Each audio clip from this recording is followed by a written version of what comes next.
Hey everybody, this is Savannah from earthandwater.co. I know my website. So anyway, we're going to talk about Litha. It's on the 20th, and this year is 2022, so that's when this is being recorded. But anyway, June 20th, and that may change from year to year just depending on, since it doesn't go by the Gregorian calendar, it goes by the cycle of the sun and whatnot. So it's the 20th, and it usually does fall on or around that day to make things easy ish. So Litha is also called Midsummer. It's the Midsummer celebration, but it's the summer solstice, which is the longest day and the shortest night of the year. And once it hits this point, it's going to flip, and the sun's going to start to wane. So the sun's going to start going away to go to sleep for the winter, and the moon is going to be more prominent. So you're going to have those types of energies. Just they're switching places. From here on out, the days will begin to get shorter and the nights will begin to get longer. So you really want to start utilizing that last bit of sun and sun energy, masculine energy that you have available before the winter. We're celebrating the sun while we still have it, but it's also our signal to start preparing for the winter. Historically, we would have never stopped preparing for the winter, more or less, but it's stuff's getting serious now. Historically, as with most of these Will of the Year celebrations, it lasted for several days, and I could go, and I probably have already been on a tangent about this on previous episodes, but I really, really, really, really, really feel like if we could just get back to these days long celebrations of just eating and feasting and music and hanging out with friends and family and drinking and just being merry together for that extended amount of time, maybe it would solve a lot of relationship problems and loneliness. But anyway, um, I could probably do a whole episode on just that theory alone. But let's stay focused. Back to Litha. So there's your one thing that you can do to celebrate Litha is have a party. Have a garden party. Have a party in your garden. I mean, what you can call them a barbecue if you want. You can call them whatever you want, but I think garden party is much more magical, and magic is what we're here to focus on. Yeah? Also, I am strictly speaking for the northern hemisphere, where it's summer at this point in time in the year. I know it's opposite in the southern hemisphere, but I myself have not looked into that to really quite. Anyway, I hope you know, and if you're in the southern hemisphere, I apologize ahead of time. But that really brings me back to the point I try to drive home on all of these Will of the Year episodes, and that is that these celebrations are meant, the whole purpose of them is to get in touch with the world around you, the energy that is around you at that point in time. And you cannot do that any better than going outside and just seeing what it's like out there.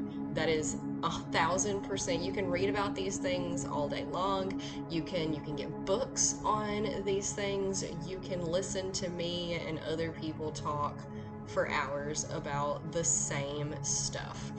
What matters is you going outside and what it's like in your yard, in your neighborhood, in your community. What's the weather doing? What are the trees doing? What are the animals doing? What are the plants doing? Is it green? Is it red? What colors are you seeing?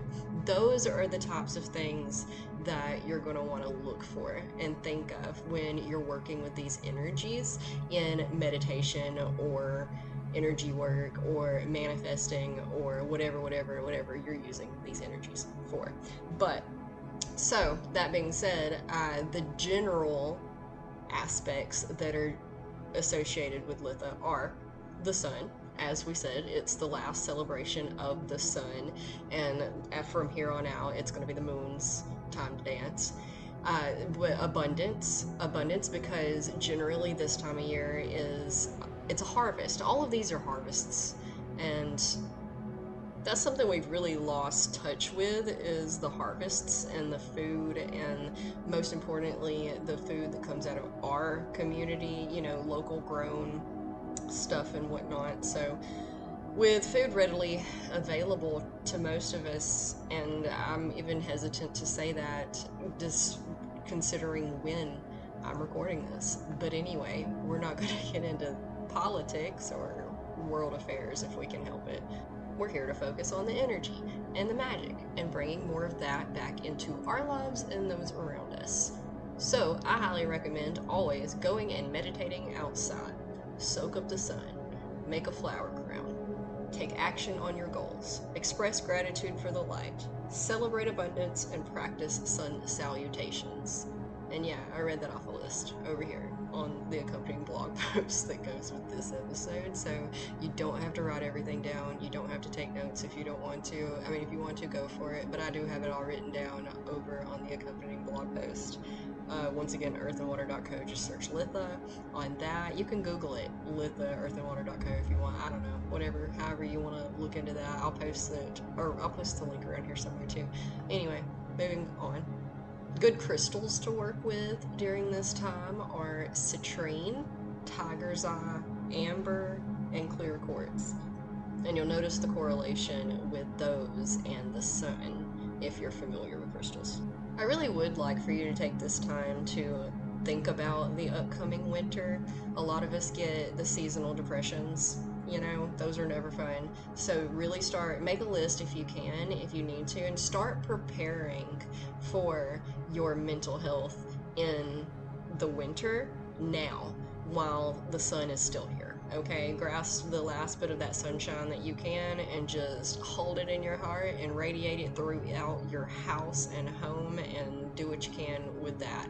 I myself usually bring in a lot of plants, especially all the plants that aren't going to make it through the winter, obviously, but I start slowly moving in all of my plants so that I can just be surrounded by life and greenage during those cold, dark, lonely, horrible winter months. They're not horrible. That's not nice. It's all energy, and there's no good and bad. But it can definitely use some preparation.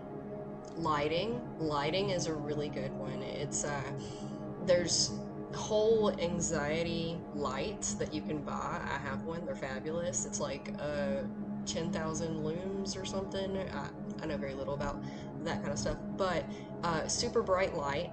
I put over my desk specifically because that's where I sit the most, and that extra light is going to help you keep a hold on things a little bit better. It just kind of helps take the edge off. And speaking of light, ambience, okay? I cannot stress that. Ambience, you know, the vibe of the room that you're spending the most time in, the rooms that you're spending the most time with. I like salt lamps for that, and essential oil diffusers. Stock up on your candles, you know, just stuff that you know will help. If you know what works for you, go towards that. These are just some things that work for me. Start working on your mantras, your affirmations, your intentions, your journaling, anything and everything that you can do and have time and space to do to work on your mental health always around the year. But really right now, start like planning for it and thinking about it so that you can get ahead of the seasonal crap. Working on solar plexus stuff, healing, all of that is going to be great right now. The chakras, we're talking about the chakras. If you're not familiar with those, I mean, I could probably stand to do a whole series on the chakras, and probably actually should, since I talk about them so often. But anyway, solar plexus energy is in the stomach. It's like just below the heart. It's that chakra. It's the chakra just below the heart. It's not the heart chakra, but it's the top of the abdomen. And so that's the location of it. It's yellow in nature, bright like the sun, and it's got abundance energy, success energy, everything that's fiery. Think CEO, Capricorn, that kind of stuff. Archetypes. Everything always comes back to archetypes. I need to do an episode on that too. So yeah, that's Litha. Go outside, Close your eyes, hold your citrine, meditate on your solar plexus chakra and the abundance that you're grateful for, and pay attention, deep breaths, and pay attention to the surrounding noises and sounds and animals and colors and plants and wildlife and all the things that make the universe and whatnot. Definitely have a party, definitely feast with friends and family, definitely have a lot of fun with that. And come hang out with us in the Facebook group, which is around here somewhere. You can also Google it. Yeah, Google it on Facebook under the temple. New Age Magic Over Anxiety, the Temple of Mind and Matter. Yeah, it's obnoxious. I don't know. I like it. And if you're still here, I'm going to shut up for a second and let you just have this music. It's 852 hertz, which is said to attract soul tribe. And just sit with that for a little bit. Breathe deeply and relax your muscles. Litha blessings and namaste.